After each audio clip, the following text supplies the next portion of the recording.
Hey everybody, this is Peggy here. I'm back with Breaking the Chains. I'm going to be doing a study on fear today. So thank y'all for watching and subscribe to my YouTube channel and share this video. God bless y'all and I hope y'all have had a great week. Let's get started on this study. Fear. God says hundreds of times in hundreds of ways, fear not. What do you do when your fears seem to be winning the day? What if you pray and God hasn't come through for you? If you are like most people, you begin to lose hope, and you wonder why you bothered to pray in the first place. Deep in the soul of your heart, little seeds of doubt take root, growing up into a harvest of frustration and anger. It happens to most of us eventually. Some of the best men and women of the Bible struggled with their inner doubts when their dreams didn't come true. Waiting on a baby. Abraham's story illustrates the truth. In order to get to the context, we have to go back 40 centuries, back to the time, long ago and far away, to a place called Ur of the Chaldees, a large city on the banks of Euphrates River. That river still exists today. It flows through Iraq and empties into the Persian Gulf, not far from Kuwait. Historians tell us that Ur was one of the most important cities of the ancient world. In Abraham's day, perhaps 250,000 people lived there. There was an ancient university in Ur and a large library. Ur was known as a center of mathematics, astronomy, and international commerce.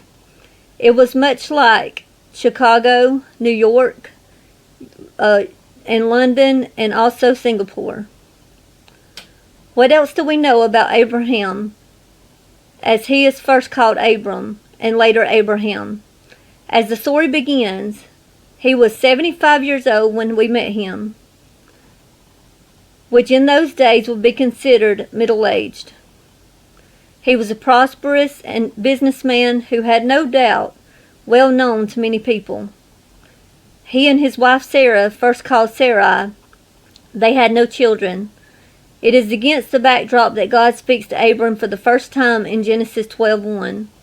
Now the Lord said to Abram, "Get thee out of thy country, from thy kindred, and from thy father's house, and into the land I will show thee." The Lord said to Abram, "Leave your country, your people, and your father's household, and go into the land I will show thee. I will make you into a great nation, and I will bless you. I will make your name great, and you will be a blessing. I will bless those who bless you, and whosoever you I will curse. Whosoever curses you I will curse, and all the people on earth will be blessed through you." Later God promised to give him descendants. Genesis 13:16, "And I will make thy seed and the dust of the earth, and if any man can number the dust of the earth, then shall the seed also be numbered." 10 years quickly passed without any sign of children. Abraham is almost 85 and is not getting any younger. Sarah is far past childbearing age. Even though he has won a great victory, see Genesis 14, nothing can satisfy his deep desire for a son. Only those who have gone through the experience can only emphasize with Abraham and Sarah. There is no sadness like the sadness of wanting children of your own, but not being able to have them. Even in this day of modern medicine and advanced technology, many couples wait for years and sometimes even wait forever. God didn't seem in a hurry to give him a son. I think Abram's greatest fear stemmed from the fact that God didn't seem to be in a hurry to give him a child. How much longer would he wait? Why had he delayed? Had God changed his mind? Was there some problem he didn't know about? Had he sinned? Were they doing something displeasing to God? Why was Sarah's womb still closed? If God had promised, why was it taking so long to be fulfilled? Why should they go to plan B? All those questions was running through Abram's mind. God knew exactly what his servant was thinking. He saw the doubt. He understood the fear. Now he moves to reassure Abram that all is well. The time has not come yet for the child to be born, but it isn't far off either. I am your shield. Genesis 15:1. After all these things of the word of the Lord came unto Abram in a vision, saying, Fear not. I am thy shield, and thy exceeding great reward.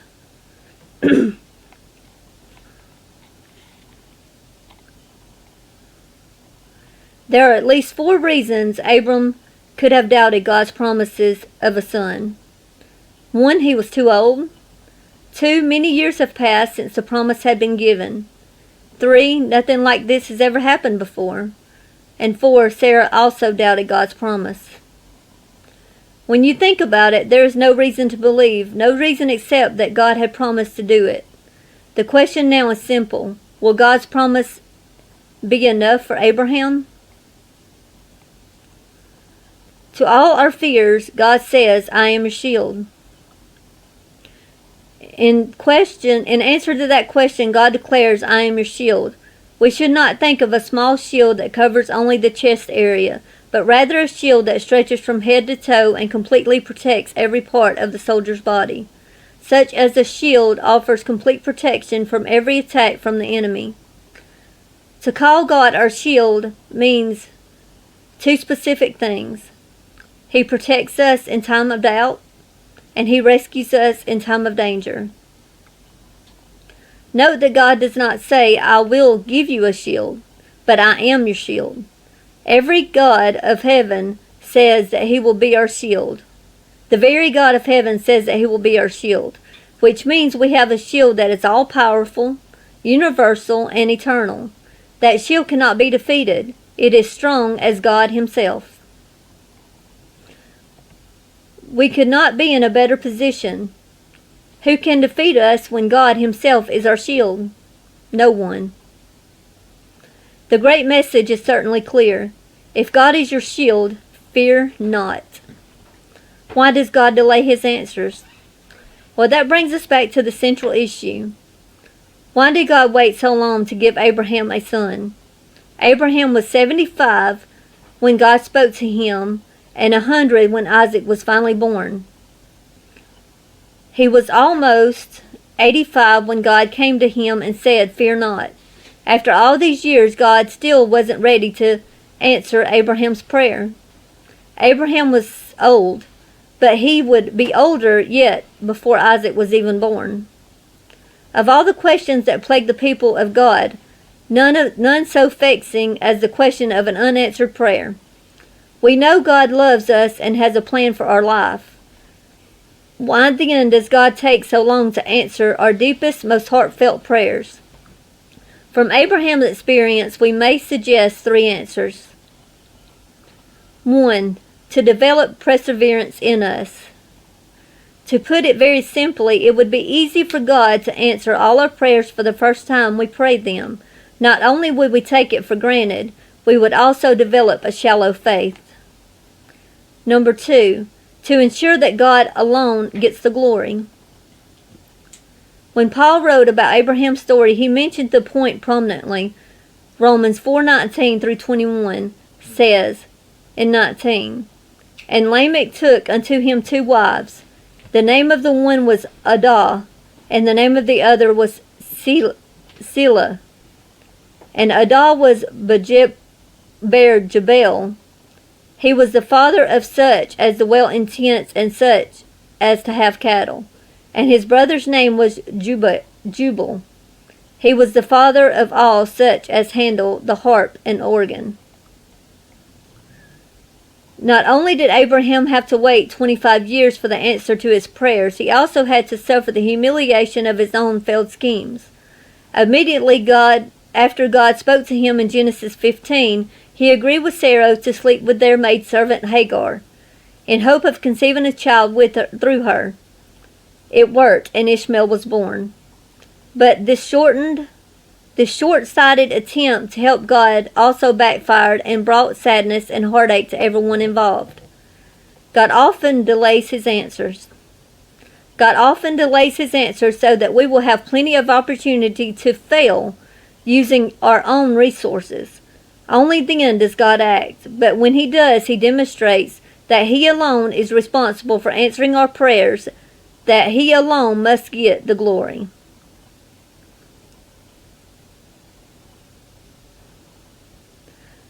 Three, to deepen our trust in God. I think that's why in Hebrews 11 more space to Abraham's story to the any other Old Testament hero. He is the preeminent man of faith in the Bible. When we read his story and see how long he waited, 25 years, we gain a new perspective on our own situation. If Abraham had to wait, it should not surprise us that we will often have to wait a long time for fulfillment of our dreams and answers to our prayers. And as Abraham waiting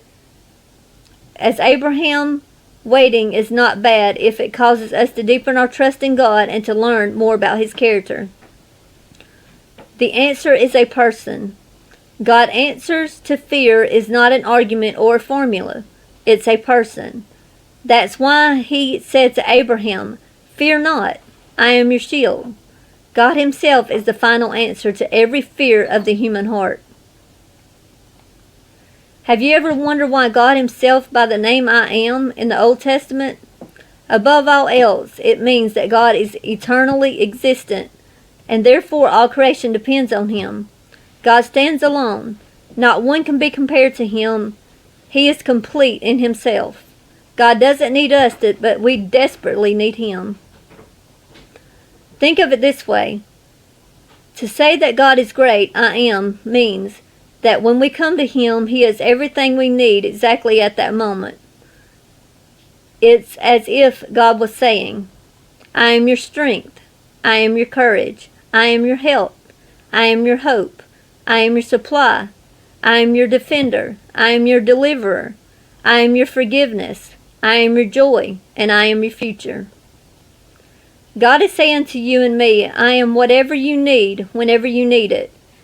He is all-sufficient God for every crisis. From fear to faith. Well, let's wrap up this message by looking at the 4 principles that will move us from fear to faith. Number 1, faith focuses on God and not the problems. Think of Abraham. The past argued against his ever having a child. So did the present. His only hope lay in the promises of God for the future. As long as he looked back, he would never have faith to believe God. His only hope was to step out into the future, trusting that somehow, some way, God would keep his promises. Number 2, faith trusts in God's timing, not our own. So many of our struggles with fear start right here. Deep down, we fear that God has somehow made a mistake in dwelling with us. Like Abraham, we have waited and waited, sometimes for years on end, even though we may have seen many more remarkable answers to prayers. The one thing that means the most to us has not been granted. Where is God? Why doesn't he answer the fervent, heartfelt prayers of his people? Of the many answers that might be given to that question, one answer must be that God's timing and ours are quite different. Sometimes it seems that we live on one time zone and God lives on another. Number 3, faith grows by believing God in spite of our circumstances. Sometimes our circumstances make it easy to believe in God. Other times we have to struggle. No matter what happens, we are trusting in the Lord. That's the biblical faith rising above circumstances to lay hold on the eternal promises of God. Number 4, faith obeys God one step at a time. The principle is often overlooked by those seeking to do God's will. God promised the child to Abraham, desperately wanted to see the fulfillment of that promise. So what does God tell him to do? Round up the animals for the sacrifice. Genesis 15, 9 through 11. Verse 9. And he said unto them, Take me an heifer of 3 years old, and a she-goat of 3 years old, and a ram of 3 years old, and a turtle dove, and a young pigeon. And he took unto him all these, and divided them in the midst, and laid each piece one against another, but the birds divided he not. And when the fowls came down upon the carcasses, Abram drove them away. How do you get from there to the nursery? Abraham doesn't have a clue, and God doesn't tell him a thing. But Abraham now has a choice. He can choose to obey God, round up the animals, and get ready for the sacrifice, even though it doesn't seem to connect with the son of his dreams. Or he can argue with God or decide to take matters into his own hands. God weaves an unseen pattern that one day will lead us into the new direction. How often we stumble over this. We slight the near in favor of the far, shirking the duties of today because we are dreaming about the distant tomorrow. But until we have done what God has called us to do today, we will never be prepared for what He wants us to do tomorrow. In the end, 99% of life turns out to be ordinary routine. It's the same old thing day after day, yet out of the ordinary routine, God is weaving an unseen pattern that will one day lead us into a new direction. Faith takes the next step, whatever it is, and walking with God wherever He leads us. Sometimes it will make sense and other times it won't. But we have to take the next step if we are going to do God's will. I have chosen to believe because I must believe. Fear not, child of God. No one knows what a day may bring. Who knows if we will all make it through this week?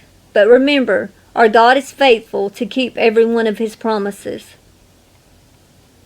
Here are a few verses relating to fear that I would like to share with y'all. Psalms 27:1, a Psalm of David. The Lord is my light and my salvation, whom shall I fear? The Lord is my strength of my life, and whom shall I be afraid? Isaiah 43:1, But now thus saith the Lord has created thee, O Jacob, and he that formed thee, O Israel. Fear not, for I have redeemed thee. I have called thee by thy name, thou art mine. Isaiah 43:2, When thou passest through the waters, I will be with thee, and through the rivers thou shalt not overflow thee. And when thou walkest through the fire, thou shalt not be burned, neither shall the flame kindle upon thee. Psalms 34:4, I sought the Lord, and He heard me, and He delivered me from all my fears. John 14:27, Peace I leave with you, my peace I give unto you. Not as the world giveth, give I unto you. Let not your heart be troubled, neither let it be afraid. Isaiah 41:10, Fear thou not, for I am with thee. Be not dismayed, for I am thy God.